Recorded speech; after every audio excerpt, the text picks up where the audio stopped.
LBC. From Global, leading Britain's conversation, The Nigel Farage Show. Mr. Nigel Farage. Thank you, Donald, and good evening, everybody.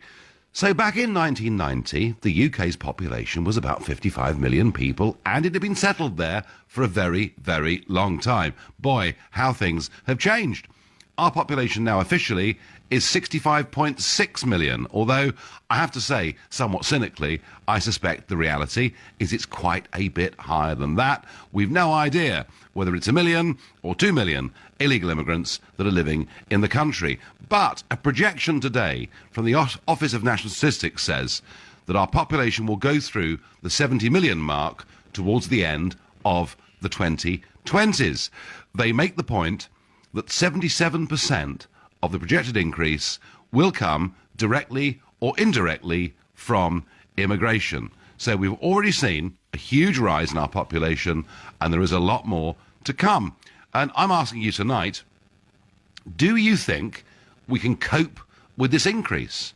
If you think, yeah, sure, there's plenty of room. I flew into the UK the other day and saw lots of green fields. Well, call me on 0345 6060 973. Perhaps you think already our public services, our transport systems are strained to the nth degree and that we can't cope and we have a real problem coming, in which case you can text to 84850. Or maybe you think these projections are wrong. Perhaps the real numbers are going to be much, much higher, in which case, using the hashtag Farage and LBC, you can tweet at LBC.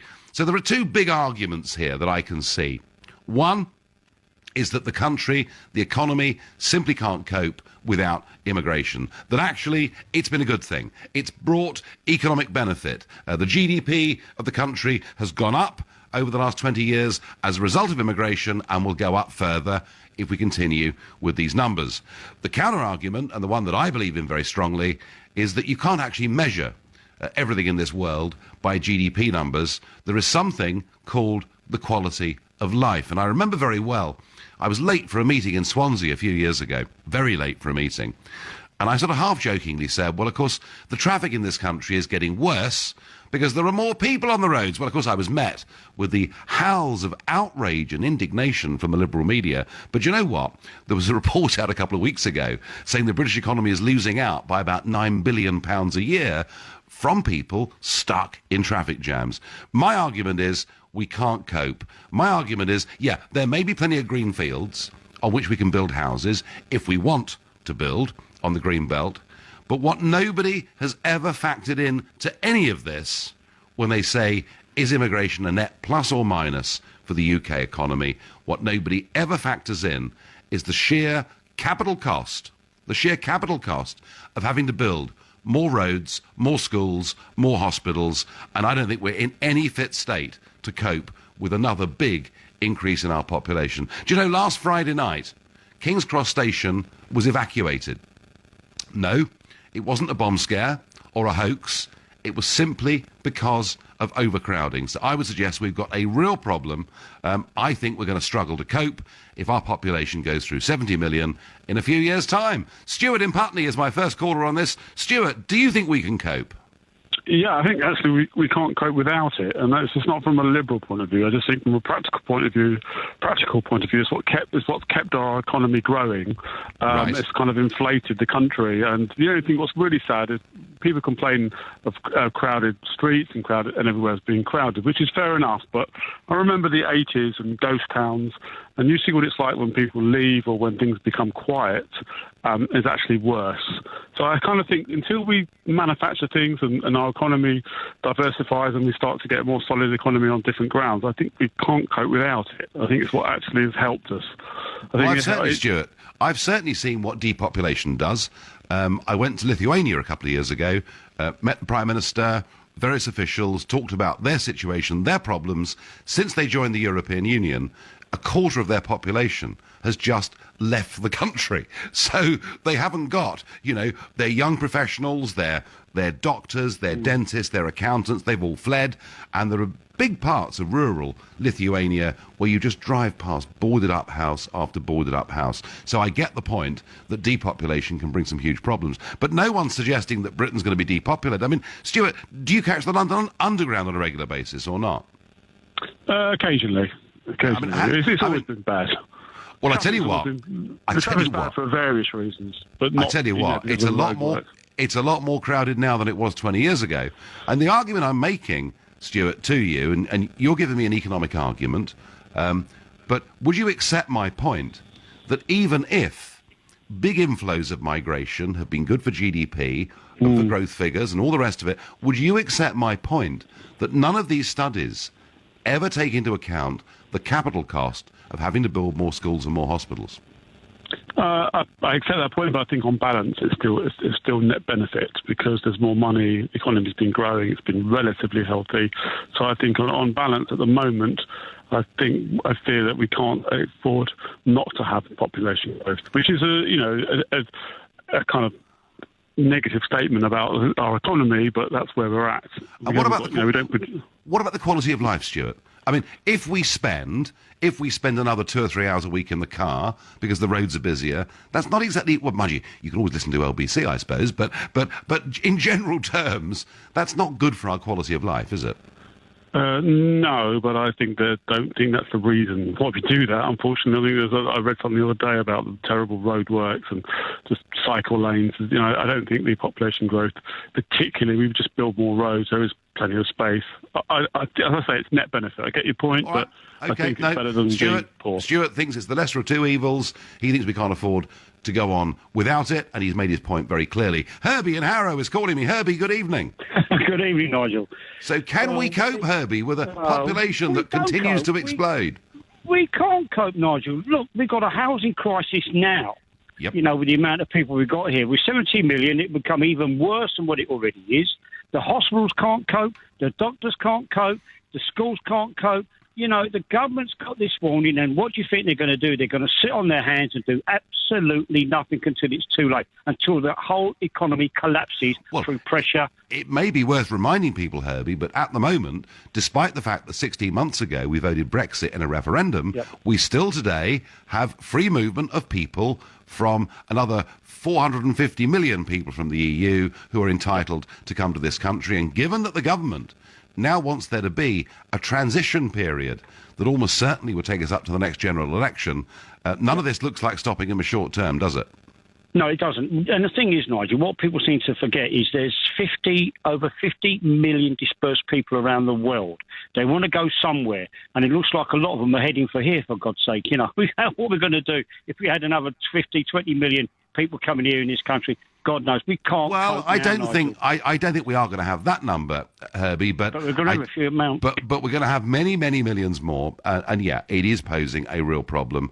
And you mentioned housing. I, in the referendum, unashamedly ran a poster that said we have to build a new dwelling in this country, a new dwelling every 4 minutes, just to cope with current levels of immigration. And you can imagine, it didn't make me top of the pops with the Westminster political class, but it was true. Herbie, I thank you. So Stuart says we can't live without it. Herbie says we can't cope now. Simon in Hornchurch is my next caller. Simon, good evening. Good evening. What I was just saying to your call handler is that immigration policy in this country has always been based on political expediency, in which immigration has been justified after the fact. There's always got to be an answer as to why immigration has been allowed against the interests of the people of this country who have generally opposed it.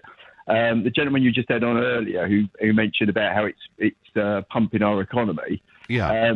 The only reason that would be of benefit is if immigrants would be more highly productive than the native population. Otherwise, on that basis, you could increase the population to 100 million, 1 billion, and obviously economic activity would increase. But it's whether or not productively we're actually increasing the amount each of us is producing. That's interesting, because actually what's happened is this period of mass immigration to Britain over the last 20 years has seen our productivity fall. We are now less productive as a nation than the French. So I think there is something in that, don't you? It will indeed. I think there are other issues about productivity, and the other point I would make is that we don't know what the future holds. There's a lot of debate about this, but with automation, robotics, artificial intelligence, there's a lot of debate as to what jobs are going to be in the future. Certainly certain economists say there will be new jobs created, But it's equally possible that we may have to look at a totally different sort of society in which there's much more. No, we may well do. We may well do. We may well do, Simon. But the other point, of course, is that if you have an open border, you can't even predict for public services what the population will be. When we used to have managed migration, we knew with population growth within the indigenous community and immigration, we knew exactly what the population would be in 3, 4, 5 years' time. When Mr. Blair, who I know is a great popular figure amongst all the listeners to this show, but when Mr. Blair told us, when we opened the door to Eastern Europe, that an extra 13,000 a year would come, actually, it was hundreds of thousands a year. So it's very difficult to actually plan public services, public transport, or any of these things if you have an open door. And my worry, Simon, is that with this government dithering over Brexit the way they are, this open border is going to carry on for many, many years to come. I thank you for your call. I go to Andrew in the Docklands. Andrew, good evening. So the population is going to be 70 million by the end of the next decade. Can we cope, Andrew? Well, actually, that figure is completely wrong, Nigel, because you perhaps remember The Independent in 2007 ran a very, very big article about the population then was 77 million, and this was the supermarkets on their footfall basis. They could actually work out exactly how many people were buying what products. They say, well, this can't be, these people don't go in and buy the same thing twice and 3 times over in one day. They can tell that this was a lot of single people. This is why there was a big boom in the bag, plastic bags being used, just one small shop. We noticed all of that thing. Well, I did say, Andrew, I did say at the top, the official figure is 65.6 million for our population, but I did express some cynicism, so maybe it's nearer 68 million, but you're suggesting it's much higher than that, are you? Well, yes, if it was just 77 million and the supermarkets, Tesco's were actually asking for planning permission based on the need to expand their stores. So why, Andrew? If Tesco's believe our population is 77 million, why don't they say so in public? They did on that case, and then you didn't hear any more about it. No, and of course, politicians want to keep it very, very quiet as well. There's some agenda going on which nobody has voted for. No one wants to talk about it, but Andrew in Docklands does. I thank you. You're listening to the Nigel Farage Show, exclusively on LBC. It's 7:15. The Office of National Statistics tell us that in the middle of the next decade, our population will go through 70 million. Some of our more cynical callers think we could be well through that number already. And I'm asking you, can we cope with the population going up as quickly as that? And is it actually a benefit to our lives? Some say economically it is. I would argue that's pretty questionable, because nobody ever prices in the capital cost of having to build new roads, new schools and new hospitals. And on Twitter I get, Nigel, did you just equate quality of life to less foreigners? You never stop, you lot, do you? What I'm saying is it makes sense to have a controlled immigration policy. Oh, and by the way, if a lot of foreign people are coming to the country, it also kind of helps if they speak our language and integrate in our communities. That's how we have happy, sensible towns and cities all over this country. Also on Twitter, our roads and public services are strained to capacity. Well, I tell you what they are. And I think London, travelling on the underground is absolute misery. Far worse than it was 20 years ago. By text, I get, the point is, Nigel, they don't build more hospitals to cope with the increased population. Anne in Kingston says that. And Anne in Kingston is right. And it's one of the reasons we voted Brexit, is people couldn't get GP appointments. Their kids couldn't get houses. That's one of the reasons we voted Brexit. And yet, our political class are frankly ignoring that at the moment. Chance is calling me from Newark-on-Trent. Chance, a new caller to the show. Good evening. Good evening. I think the economic argument is a total red herring, and we shouldn't be focusing on it. The duty of our government is to protect the country and its citizens for the next at least 5 generations to come. And even if we are comfortably below the population threshold, we should be ensuring that my children, my grandchildren, your grandchildren are all able to live in a society that isn't overpopulated. We don't want to be living in mega cities. We're kind of burning up all of our country's resources, space, and destroying the landscape, which is what really makes Britain unique. Going away to America, I came back to the rolling hills, and even in my small hometown, there have been massive. So you're Chance, you're an out-of-date romantic. you're talking about hedgerows and green countryside. Surely if we have millions more people and build lots of new towns, we'll all be richer. No, absolutely not. I just thought I tried on you. No, I'd normally be laughing. It's a serious matter, though. No, it is. No, I agree with you. But when you hear the arguments made, and particularly on the BBC, of course, that immigration, without which our economy would simply fall to bits, are you telling me you don't believe what you're being told? We have 1.49 million unemployed people already here. The education system is completely unsuitable for those going through it. I am only in the fortunate position of being self-employed and able to look after myself because I trained myself up. I trained myself up in programming because I was disillusioned. Disconnected from the whole education system. We have a real dilemma on our hands with generations of kind of Britons being brought up and not having not feeling as though they can actually change the world around them. We kind of live in this static, concrete society, but it doesn't need to be that way. We just need to start kind of connecting with each other, being able to form kind of groups and actually... Well, that's what community is about, isn't it? And I've always been a massive believer in community, and I think uncontrolled mass immigration has damaged communities, damaged our quality of life. Chance, I was teasing you. I think you're absolutely right in your analysis. That is what I believe too. The duty of government, not just to make the country safe, but to make it livable in. And I think our quality of life is diminishing the more crowded it gets. And this is particularly relevant in London and the South East. Less so perhaps in the North East or Scotland or other parts of the country. Nigel, I thought you were a clever man and you understood economics. Immigration is good for any country. Well, no. Immigration can be very good for a country, provided it's managed in terms of the numbers of people that come and the skills they've got to bring. Surely common sense dictates that simply has to be right. Peter is calling from Wimbledon. Peter, good evening. Can we cope with 70 million people in just over 10 years' time?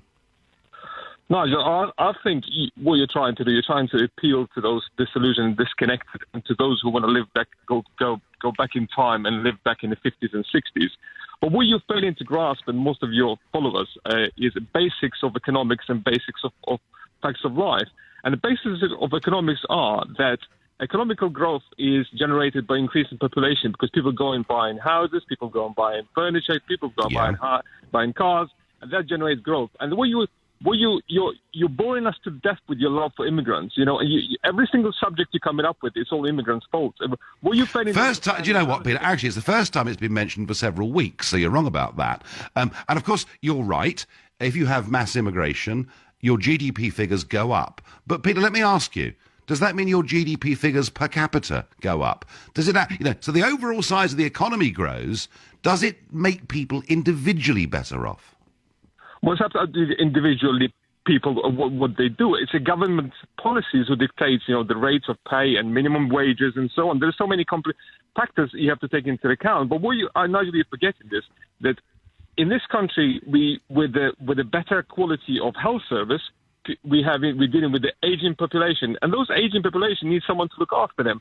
And the other thing is what you're forgetting to mention is most of the immigrants to this country, mainly from the EU, they're young and healthy, and they're not a drain onto the system. They're quite the opposite. They are helping the society because the older people live, they're not generating any income because they're not paying any taxes. We have to pay a pension and so on. So this is all just what you're trying to promote, your love for immigrants and blaming them on all the failures.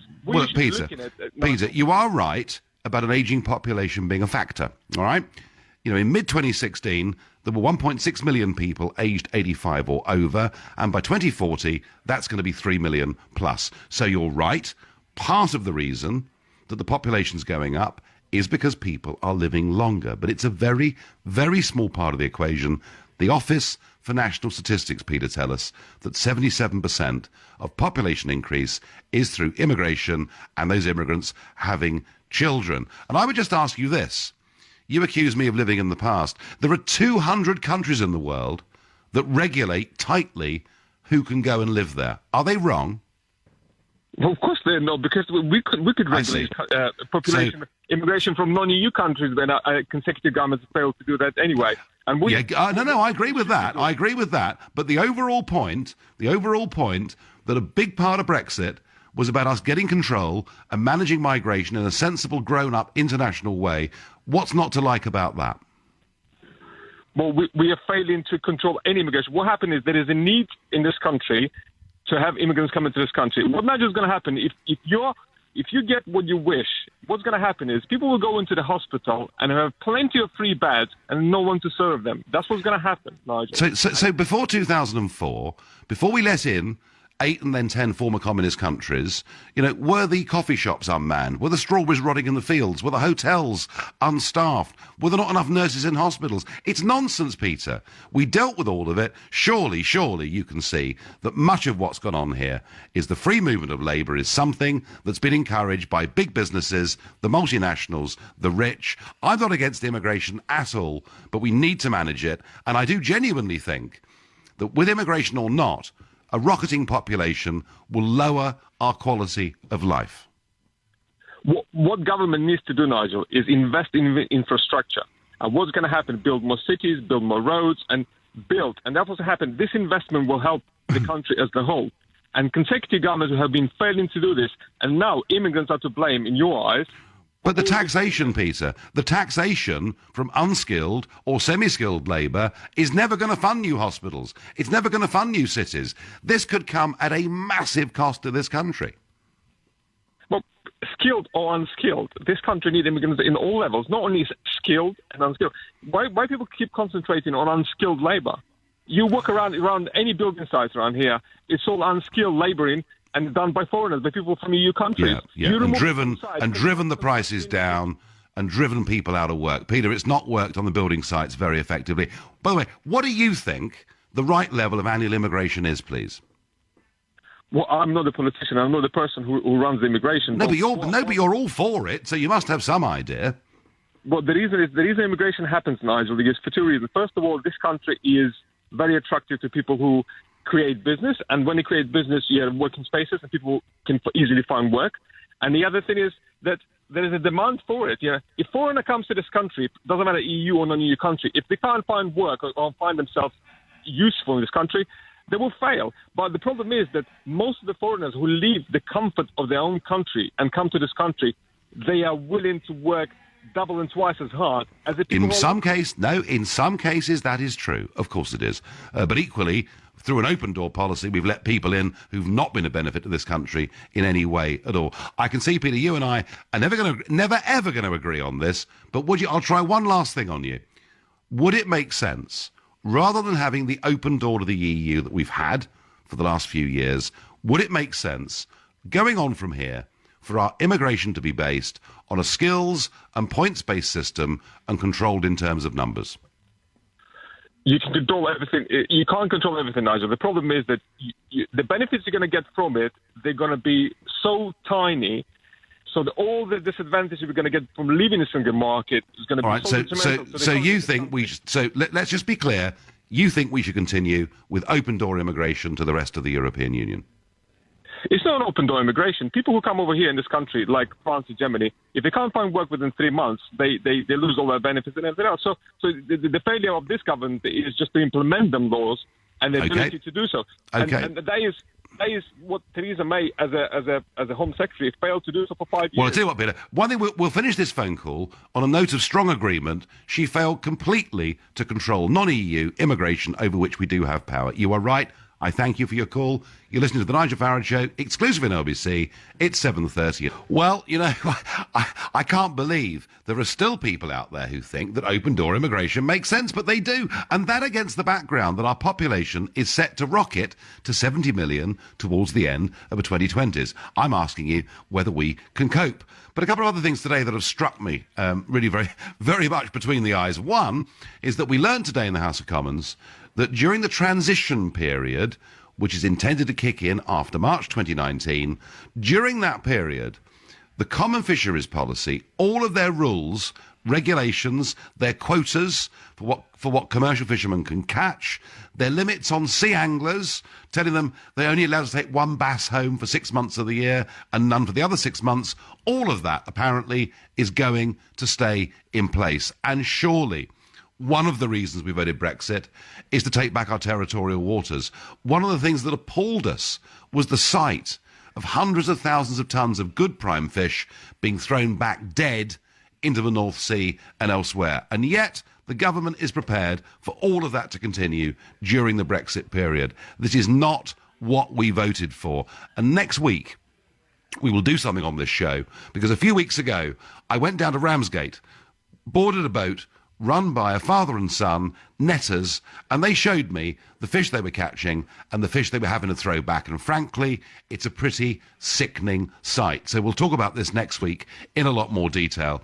And you can't fail to have noticed that Chris Heaton-Harris, Tory MP, who wrote to British universities simply asking who was teaching Brexit and what was being taught in the universities, has been met with the most withering response. He's been called a Stalinist. He's been accused of McCarthyism, accused of censorship. Lord Patton of Oxford University, former Tory cabinet minister and European commissioner, has had a real pot back at him. Well, is it any wonder that the universities are in this position? Do you know Oxford University gets £60 million a year from the European Union? Is it any surprise they're pro-European Union? And scattered right across this country, we now have Jean Monnet professorships. Yeah, Jean Monnet, the founder of the European Union. So what happens is the European Commission give money to universities to set up chairs with professors to teach the wonders of the European Union in terms of history and economics. It literally, propaganda, political propaganda being pumped out through our universities. It's something that even Stalin didn't manage to achieve, taking over our universities and not teaching our young people critical thinking. So many young people out there think there is one acceptable view, and those that don't agree with it are somehow bad, mad, and evil people. And I think this story about British universities is going to run and run. I think Chris Heaton-Harris has done us all a huge favour. A big debate is about to begin. But with our population set to hit 70 million in the next decade, if of course it's not already there, according to those who think illegal immigration is bigger than anyone dares suggest, I'm going to ask James in Southampton, who is a new caller, how do we cope, James, with a rapidly rocketing population? Well, thanks, first of all, for having me on. First-time caller, as you mentioned. I 500% agree with you on the whole immigration issue. I feel that we need to vet who's coming into the country, as opposed to Mother Merkel, shall I say, letting anyone and any piece of specimen into the country. Yeah. Same as Belgium, same as France. France is ruined now. If you look at Paris, it's like you'd think it's part of the Middle East right now.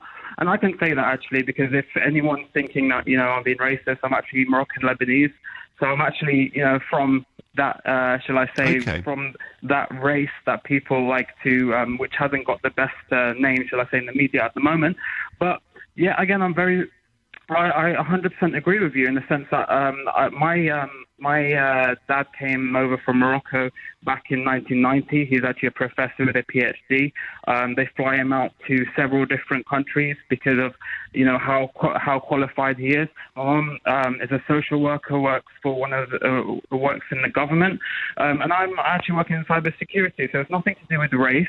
It's nothing to do with, you're white, so therefore you have to be, you're right wing or you're racist and so forth. It's really common sense. Argument. It's about vetting the people that are coming into your country. I'm really glad to be British in the sense that MI5 and MI6 are one of the best secret intelligence, if not the best in Europe. They put places like France and Belgium and Germany to shame because they're constantly getting hit. And it's not a religious thing. It's you could partially say it's a race thing, but it is mainly there needs to be a lot more security. There needs to be a lot more vetting, as Trump would do. I wouldn't say I'm a Trump supporter, but I can see where he's coming from in terms of why he wants to vet. So James, having control of these things is just plain good common sense, isn't it? Yeah, exactly. And I 100% agree with you on this. It really is. It's not about, I mean, I'm not against immigration, obviously, because that would be hypocritical of me. But it's really, really important to pick like the needles out the haystack. The people that are best in terms of education, people that are best in terms of James. You know, James, I'm not against immigration either. I'm not against immigration. I'm for controlled, sensible immigration. And your call pleases me. As I was boarding a flight late last night in Washington, a chap came up to me, Habib. He said, I'm a British Muslim, practicing Muslim. He said, I'm British. I'm proud to be British. He said, and I agree with you. We've got to be very careful about who we let into our country because of the security concerns. And he was particularly talking about returning jihadis. James, whether it's to do with terrorism, whether it's to do with sensibly controlling the population, we have to be in control of this. And I thank you very much for your call and the way in which you put your point across. Chris is calling me from Edinburgh. Chris, good evening. Good evening, Nigel. Pleasure to speak to you, first and foremost, although I do slightly disagree with you on this particular point. Well, Chris, the whole thing about proper democratic debate, whether it's in a university, whether it's in a local pub, or whether it's me talking to Chris in Edinburgh, another first-time caller to the show, the point about democratic debate is we can do it sensibly in a grown-up way and ultimately respect the fact that other people are entitled to have different views. So, Chris, you've got your chance now on LBC to tell me where I'm going wrong. Well, I don't necessarily think you're going wrong per se in your approach. Obviously, there needs to be some form of vetting process in place, some sort of point scheme, i.e. like they have in Australia. But there's nothing to say that we cannot cope with the growing numbers. Well, look at the space we have. Unfortunately, we designate areas within our communities as greenfield sites to prevent new houses being built there, where the houses need to be built. So we're pushing people out further afield from the cities. There's nothing wrong with our infrastructure in terms of our roadways. I mean, you've travelled the world, Nigel. You know it's dishonest to say that we have a terrible road system network. That's just not true. I think, no, actually, Chris, I'm going to disagree a little bit here. I think now travelling around the one of the things I'm really enjoying about not being UKIP leader is I'm not spending 10 hours a day in the car going all around the country giving speeches, because I promise you, Chris, the traffic out there is hell. And perhaps here to the United States, I mean, that's a vast area, which is quite densely populated in some particular areas, but other than that, it's pretty empty. Well, Chris, I drive through France a lot. I regularly drive from home to the European Parliament in Strasbourg. I've been doing it for 20 years. I have to say, I find driving in most parts of France, Paris accepted, where they're absolutely crackers the way they drive in Paris. But generally, Chris, driving in France is a pleasure. Driving in this country has become a serious chore. But I mean, what aspect of our rising immigration do you think we cannot handle? I tell you what, Chris, I asked the question of callers, can we cope? And you've answered it by saying we can cope. And do you know what? Actually, I'm going to agree with you. We can cope. But does it make it a better country? Does it make it a nicer place to live?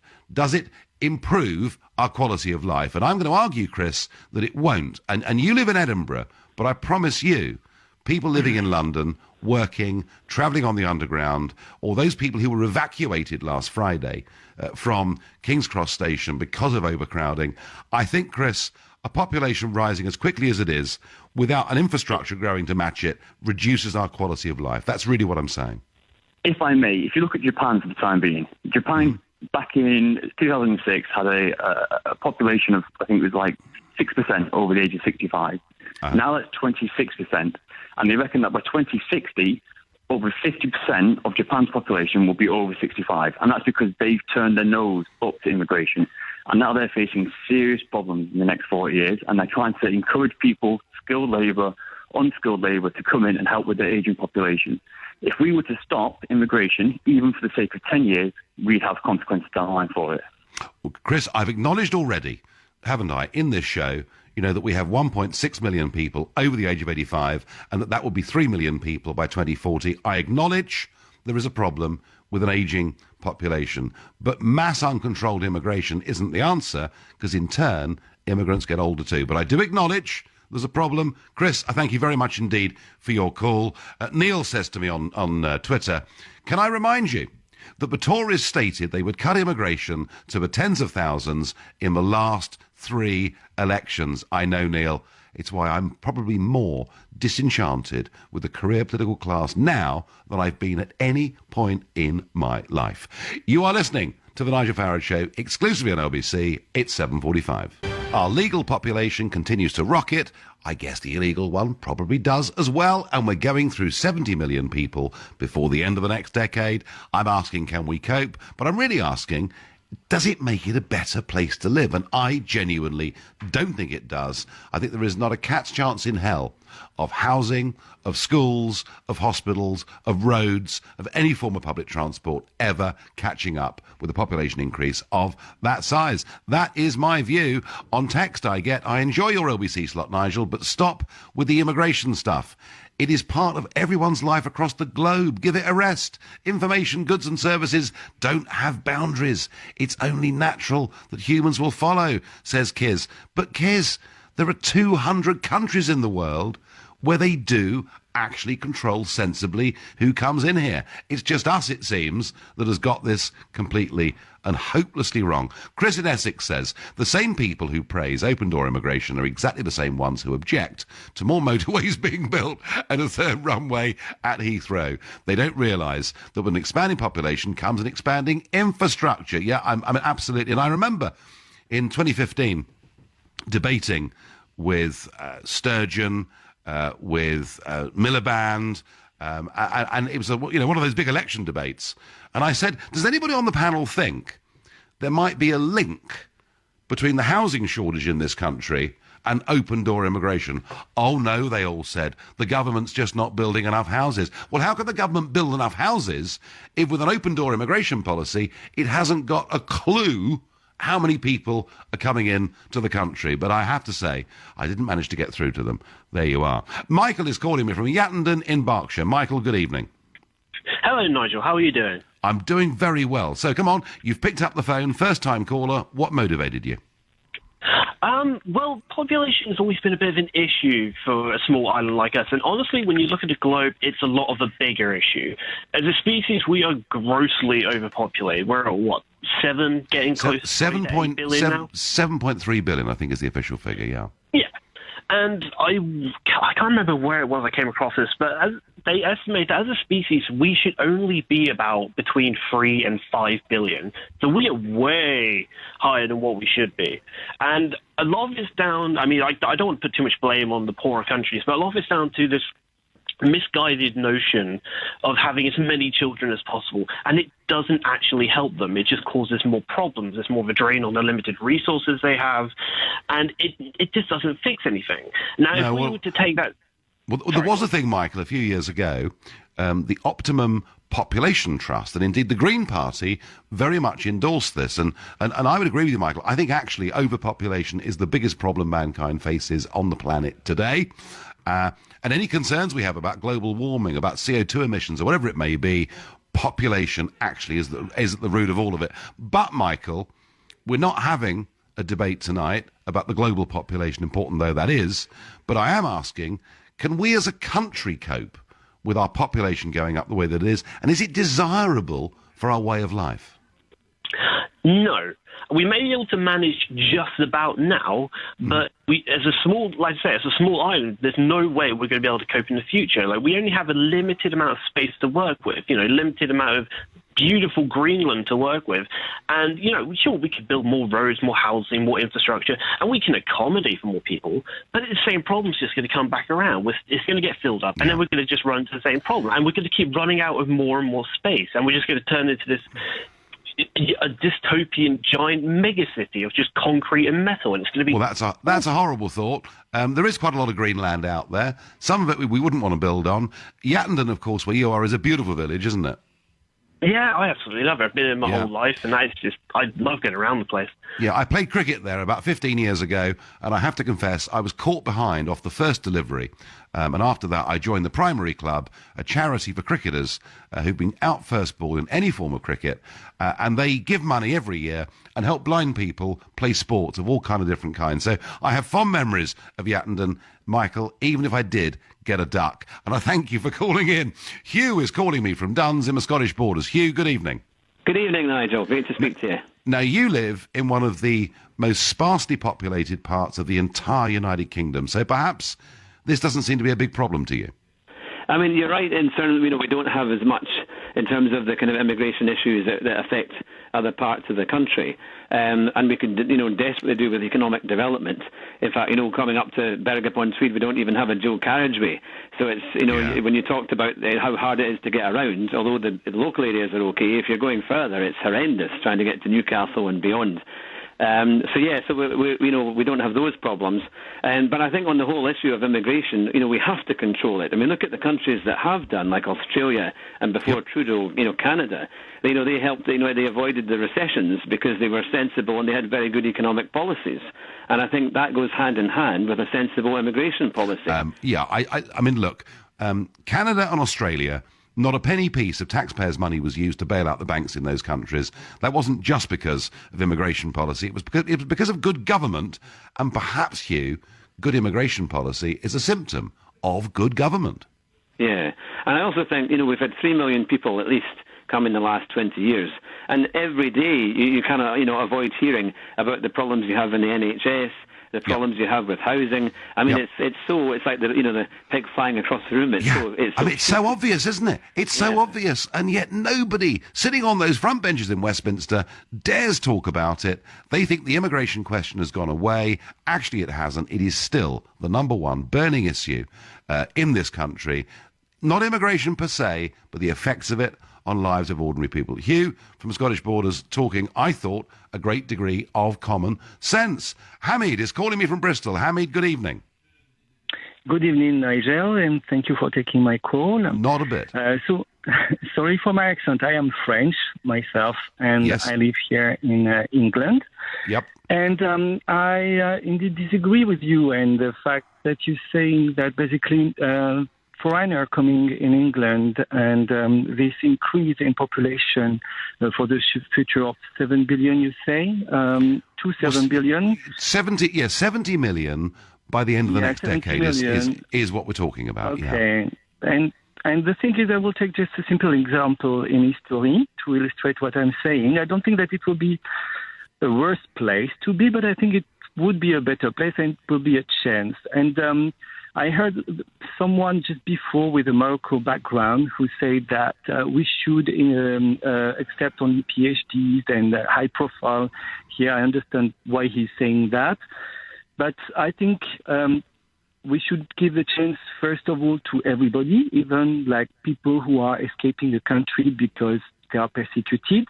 And in France, in the 15th century, the Huguenots has been persecuted by the French king. I know. My forebears were Huguenots. I understand this, Hamid. But let me just ask you this. Do you see any limit then, or not, on the number of people that could come into the UK every year? Tell me, sorry. Do you see any limit on the numbers coming into this country? Well, back in the days, 200,000 people was a lot. It was a massive immigration. And what happened, for example, for UK, UK welcomed a lot of Huguenots at the time, specifically in London.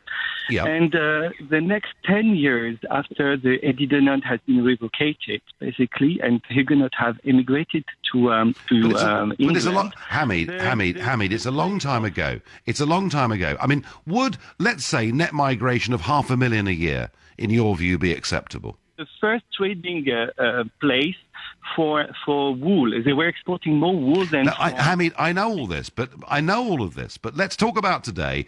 Would a net migratory figure of 500,000 a year, i.e. double what it is now, would that be acceptable to you?